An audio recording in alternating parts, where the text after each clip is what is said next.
ನೋಡಿ, ಇದು ಉಡುಪಿ ಹತ್ರ ಮಲ್ಪೆ ಬೀಚು. ಮಲ್ಪೆ ಬೀಚ್ ಹತ್ರ ಶ್ರೀ ಕೃಷ್ಣನ ವಿಗ್ರಹ ಸಿಕ್ಕಿರುವಂತದ್ದು. ಶ್ರೀ ಕೃಷ್ಣನ ವಿಗ್ರಹ ಸಿಕ್ಕಿದ ಕೂಡಲೇನೆ ಬೆಂಗಳೂರಿಂದ 18 ಬಸ್ಗಳನ್ನ ಮಾಡ್ಕೊಂಡು ಜನ ಅಲ್ಲಿಗೆ ಹೋಗಿ ಕೃಷ್ಣನ ವಿಗ್ರಹನ ಮಲ್ಪೆ ಬೀಚ್ ಇಂದ ಬೆಂಗಳೂರಿಗೆ ತಗೊಂಡ್ ಬರ್ತಾ ಇದಾರೆ. ನೋಡಿ, ಇದೇ ಅದು ಒಂದು ಸಿಕ್ಕಿರುವಂತ ಕೃಷ್ಣನ ಒಂದು ವಿಗ್ರಹ. ಎಷ್ಟು ಚೆನ್ನಾಗಿದೆ ನೋಡಿ ಮೂರ್ತಿ. ಇದನ್ನ ಇವಾಗ ಬೆಂಗಳೂರಿಗೆ ತಗೊಂಡ್ ಬರ್ತಿದ್ದಾರೆ. ಇಸ್ಕಾನ್ ಟೆಂಪಲ್ ಕಡೆಯಿಂದ ಬರ್ತಾ ಇದಾರೆ.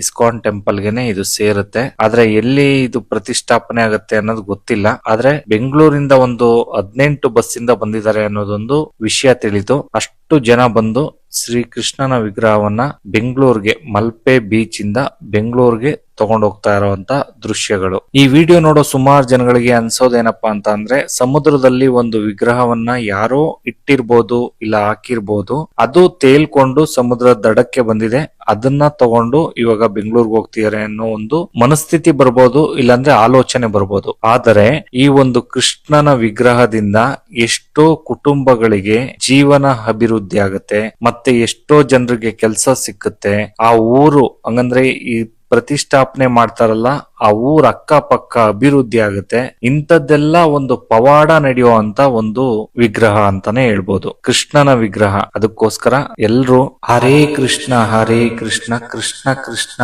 ಹರೇ ಹರೇ, ಹರೇ ರಾಮ ರಾಮ ರಾಮ ಹರೇ ಹರೇ. ಈ ವಿಚಾರ ಎಲ್ರಿಗೂ ತಿಳಿಲಿ ಅನ್ನೋ ಕಾರಣಕ್ಕೆ ಆದಷ್ಟು ಈ ವಿಡಿಯೋನ ಶೇರ್ ಮಾಡಿ ನಿಮ್ಮ ಅನಿಸಿಕೆ ಅಭಿಪ್ರಾಯಗಳನ್ನು ಕಮೆಂಟ್ ಮುಖಾಂತರ ತಿಳಿಸಿ. ಹರೇ ಕೃಷ್ಣ.